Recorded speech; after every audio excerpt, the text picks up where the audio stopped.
యేసుక్రీస్తు ప్రభువారి నామంలో మీ అందరికీ వందనాలు. ఒకనాడు యేసుక్రీస్తు ప్రభువారు బేతనియ ప్రాంతానికి వెళ్ళడం జరుగుతుంది. ఎందుకు వెళ్ళారయ్యా అంటే, యేసుక్రీస్తు ప్రభువారిని బాగా ప్రేమించిన మార్తా, మరియ, లాజరు అనే బిడ్డలు ఉన్న ప్రాంతము బేతనియ ప్రాంతం. అయితే లాజరు మరణించి అప్పటికి 4 దినములవుతుంది.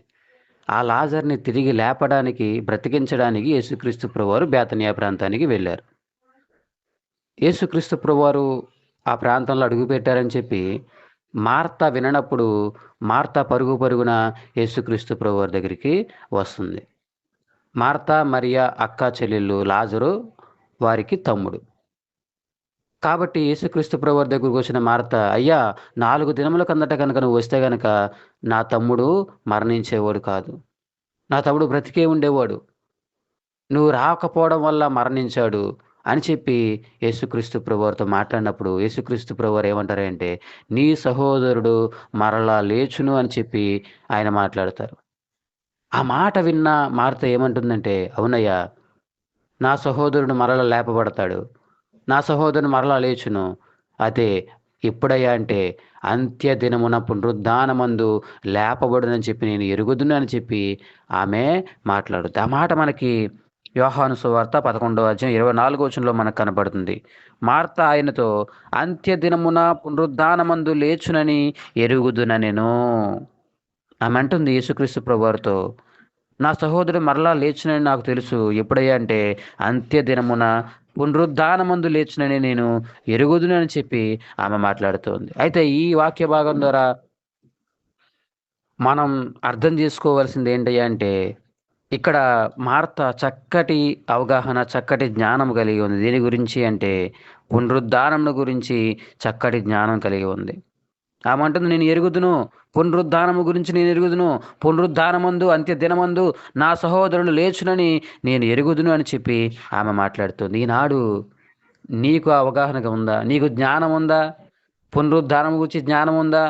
మరణించిన నేను తిరిగి లేపబడతానని చెప్పి, నా శరీరము మరణిస్తుంది గానీ ఆత్మ తిరిగి లేపబడుతుంది. అంత్య దినాన పునరుద్ధానమున మృతుల పునరుద్ధానము ఉంది అని చెప్పి నీకు జ్ఞానము కలిగి ఉందా? నువ్వు ఎరుగుదువా? మార్త నేను ఎరుగుదును అని చెప్పి మాట్లాడుతుంది. తడబడకుండా, మాట ఆలస్యం చేయకుండా వెంటనే సమాధానం ఇచ్చింది. "అవునయ్యా!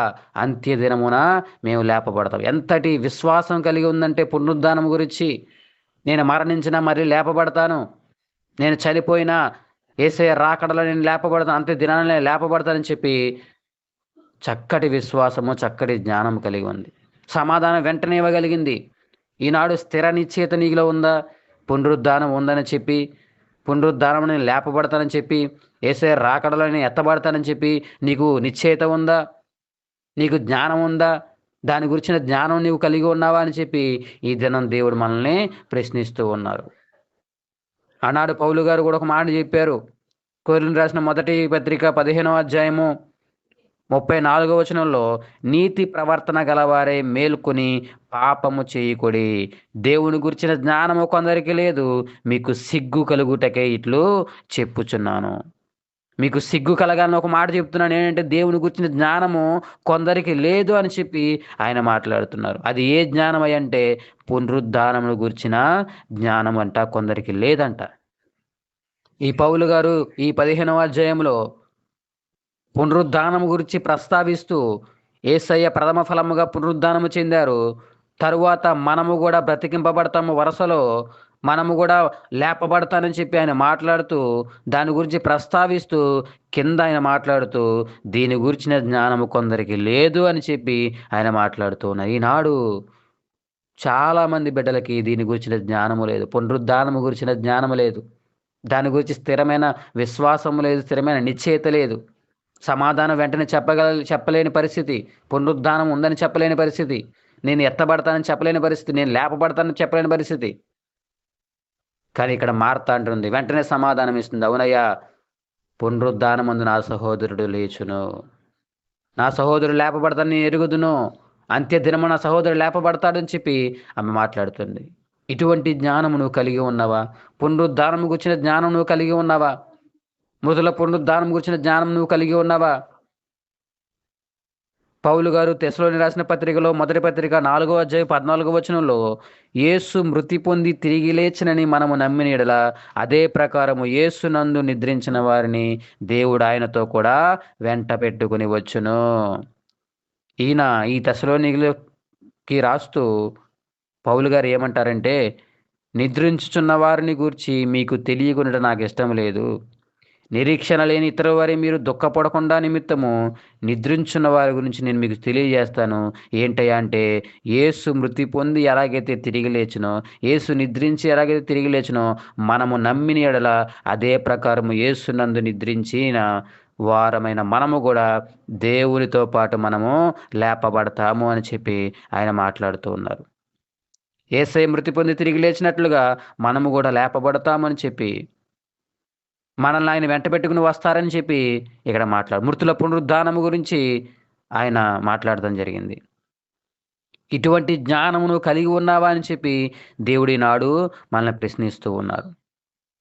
మనము నమ్మిన యెడల అదే ప్రకారముగా మనము గూడా తిరిగి లేపబడతాము, పునరుద్ధానము చెందుతామని చెప్పి ఆయన మాట్లాడుతూ ఉన్నారు. యేసుక్రీస్తు ప్రభువారు మార్త ఈ సమాధానం చెప్పినప్పుడు ఆయన ఏమంటారంటే, ఇదే యోహాను సువార్త 11:25 వచనంలో, అందుకు యేసు, పునరుద్ధానమును జీవమును నేనే, నా యందు విశ్వాసముంచువాడు చనిపోయినను బ్రతుకును. ఆయన అంటున్నాడు, నా యందు విశ్వాసముంచినవాడు చనిపోయినా గాని బ్రతుకుతాడని చెప్పి మాట్లాడుతున్నారు. ఇక్కడ పౌలు గారు కూడా అదే అంటున్నారు. నువ్వు నమ్మిన యెడల, నమ్మకముంచిన యెడల అదే ప్రకారముగా యేసు ఎలాగైతే తిరిగి లేచెనో అదే ప్రకారముగా మనము కూడా తిరిగి లేపబడతాము. నిద్రించిన మనము మృతులైన వారు యేసునందుండి నమ్మిక ఉంచి మృతి నుంచి చెందిన వారు తిరిగి లేపబడతారని చెప్పి ఆయన మాట్లాడుతున్నారు. పునరుద్ధానం చెందుతారని చెప్పి ఆయన మాట్లాడుతున్నారు. ఇక్కడ యేసుక్రీస్తు ప్రభువారు కూడా నా యందు విశ్వాసం ఉంచువాడు చనిపోయినను బ్రతుకును అని చెప్పి మాట్లాడుతున్నారు. ఈనాడు ఇటువంటి విశ్వాసం నీకు కలిగి ఉన్నావా?